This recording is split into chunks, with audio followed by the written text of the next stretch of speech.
ನಮಸ್ತೆ ಬಂಧುಗಳೇ, ನಾನು ಪವಿತ್ರ. ಮಳೆಗಾಲದಲ್ಲಿ ಹಳ್ಳಿಗಳಲ್ಲಿ ಹೆಚ್ಚಿನ ಮನೆಯ ಅಂಗಳದಲ್ಲಿ ನಾವು ವಿವಿಧ ರೀತಿಯ ತರಕಾರಿ ಸಾಲುಗಳನ್ನು ಕಾಣ್ತೇವೆ. ನಮ್ಮ ಮನೆ ಅಂಗಳದಲ್ಲಿ ಕೂಡ ಪ್ರತಿ ವರ್ಷ ನಾವು ಅನೇಕ ರೀತಿಯ ತರಕಾರಿಗಳನ್ನು ಬೆಳೀತೇವೆ. ಆದರೆ ಇತ್ತೀಚಿನ ಕೆಲವು ವರ್ಷಗಳಿಂದ ಈ ಅನೇಕ ರೀತಿಯ ಕೀಟಗಳು, ಆಫ್ರಿಕನ್ ಸ್ನೇಲ್ಗಳು, ಇರುವೆಗಳು, ಹಾಗೆ ಮಿಡತೆಗಳು ಇವುಗಳಿಂದಾಗಿ ಈ ತರಕಾರಿಯ ಎಳೆಯ ಗಿಡಗಳನ್ನೇ ನಮಗೆ ಅದನ್ನು ಉಳಿಸ್ಕೊಳ್ಳಿಕ್ಕೆ ಸಾಧ್ಯ ಆಗ್ತಾ ಇಲ್ಲ.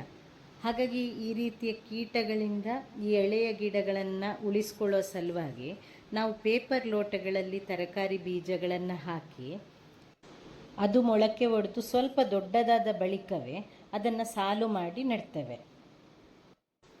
ತರಕಾರಿ ಬೀಜಗಳು ಬೇಗ ಮೊಳಕೆ ಬರುವ ಉದ್ದೇಶದಿಂದಾಗಿ 6ರಿಂದ 7 ಗಂಟೆಗಳ ಕಾಲ ಈ ಎಲ್ಲ ಬೀಜಗಳನ್ನು ನೀರಿನಲ್ಲಿ ನೆನೆಸಿ ನಂತರದಲ್ಲಿ ಇದನ್ನು ಈ ಪೇಪರ್ ಲೋಟಗಳಲ್ಲಿ ಹಾಕ್ಕೊಳ್ತೇವೆ.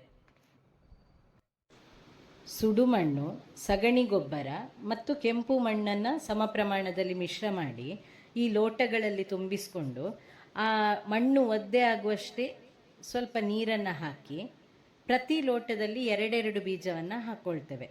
ಯಾಕಂದರೆ ಕೆಲವೊಮ್ಮೆ 2 ಬೀಜ ಮೊಳಕೆ ಬರುವುದಿಲ್ಲ. 2 ಬೀಜ ಮೊಳಕೆ ಬಂದಾಗ ಅದನ್ನು ಸಾಲು ಮಾಡಿ ನೆಟ್ಟ ನಂತರ ಕೆಲವೊಂದು ಗಿಡ ಹಾಳಾಗಿ ಹೋಗೋದು ಇದೆ. ಹಾಗಾಗಿ ನಾವು ಯಾವತ್ತೂ 2 ಬೀಜಗಳನ್ನೇ ಹಾಕ್ಕೊಳ್ಳುವಂಥದ್ದು.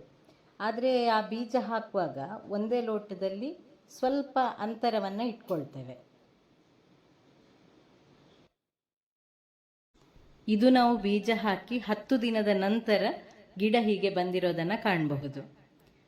ಇಷ್ಟು ದಿನಗಳಲ್ಲಿ ಈ ಗಿಡಗಳು ಮೃದುತ್ವದ ಹಂತವನ್ನು ದಾಟಿ ಸ್ವಲ್ಪ ಗಟ್ಟಿಯಾಗಿರುತ್ತೆ. ಗಿಡ ಇಷ್ಟು ದೊಡ್ಡದಾದಾಗ ಕೆಲವು ಕೀಟಗಳ ಬಾಧೆ ಕೂಡ ಕಡಿಮೆ ಆಗ್ತದೆ. ಹಾಗಾಗಿ ಇನ್ನೂ ಇದನ್ನು ಸಾಲು ಮಾಡಿ ನೆಡುವಂಥದ್ದು.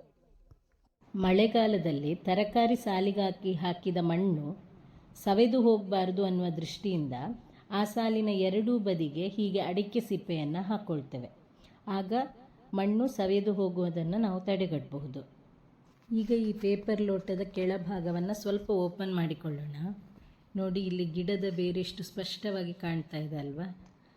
ಇನ್ನು ಇದನ್ನು ಹೀಗೆ ಸಾಲಿನಲ್ಲಿ ನೆಟ್ಕೊಂಡು ಗ್ಲಿರಿಸೀಡಿಯಾ ಗಿಡದ ಎಲೆಗಳನ್ನು ಅದರ ಸುತ್ತ ಇಡ್ತೇವೆ. ಅಂದರೆ ನಮ್ಮ ಆಡು ಭಾಷೆಯಲ್ಲಿ ನಾವು ಗೊಬ್ಬರ ಗಿಡ ಅಂತ ಹೇಳ್ತೇವಲ್ಲ, ಆ ಎಲೆಗಳನ್ನು ಸುತ್ತ ಇಡ್ತೇವೆ.